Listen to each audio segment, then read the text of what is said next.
اعوذ باللہ من الشیطان الرجیم، بسم اللہ الرحمن الرحیم، السلام علیکم ورحمۃ اللہ وبرکاتہ۔ دوستو، آج کا ہمارا موضوع ہے جگر کی بیماری یعنی ضعف جگر۔ تو آئیے اپنے موضوع کا آغاز کرنے سے پہلے تمام دوستوں سے گزارش ہے کہ جن دوستوں نے چینل کو سبسکرائب نہیں کیا وہ چینل کو سبسکرائب کر لیں تاکہ آنے والی ہر ویڈیو آپ تک بآسانی پہنچ جائے۔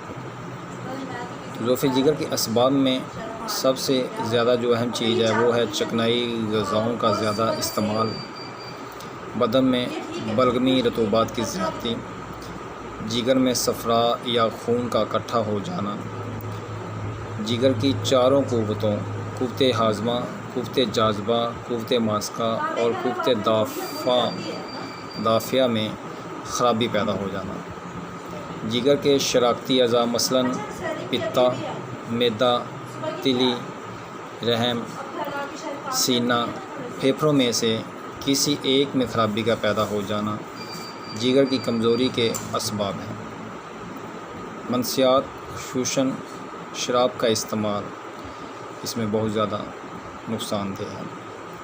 اس کی علامات میں اس مرض میں بھوک بالکل ختم ہو جاتی ہے، جسم کمزور ہو جاتا ہے، چہرے کا رنگ تبدیل ہو جاتا ہے، زلدی مائل ہو جاتا ہے، بعض اوقات زلدی مائل سیاہی بھی ہو جاتا ہے، دائیں جانب پسلیوں کے نیچے چھوٹی پسلی تک بعض اوقات ہلکا ہلکا درد بھی محسوس ہوتا ہے، منہ کا ذائقہ بدل جاتا ہے، پخانہ کی رنگت رسالی یعنی کہ پلاہٹ نما ہو جاتی ہے۔ آئیے اب اس میں علاج بتاتے ہیں۔ علاج میں آپ لیمن چینی کا سفوف 1 گرام صبح شام کھانا کھانے کے بعد تازہ پانی کے ساتھ استعمال کر سکتے ہیں۔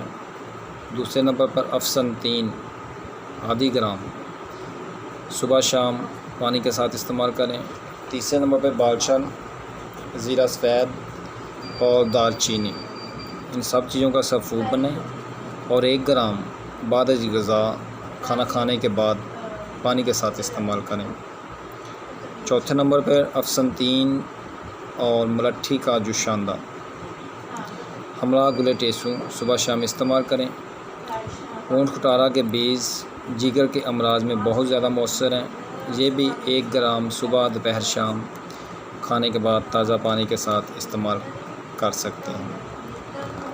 پرہیز کے حوالے سے اس میں گرم مسالہ، سرخ مرچ، لہسن، ادرک، چائے، انڈا، شراب، گرم و چکنی اغذا،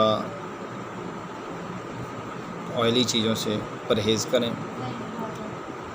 اور دوسرے نمبر پہ عام مارکیٹ کے اندر شربت احمرین کرچی والوں کا صبح شام 2 چمچ پلس دوارششائی 1 چمچ، اور کھانا کھانے کے بعد فولادی ٹانک 2 چمچ چائے والے، دوال مسک، معتدل جوالدار نصف چمچ چائے والا، ہمراہ تازہ پانی۔ رات سوتے وقت حب قبر نشادری کی 3 گولیاں استعمال کریں۔ غذا میں زود ہضم غذا، سلد غذا اور آش جو اس کا استعمال کریں۔ یہ چیزیں بہت زیادہ مفید ہیں۔ بہت شکریہ۔ السلام علیکم۔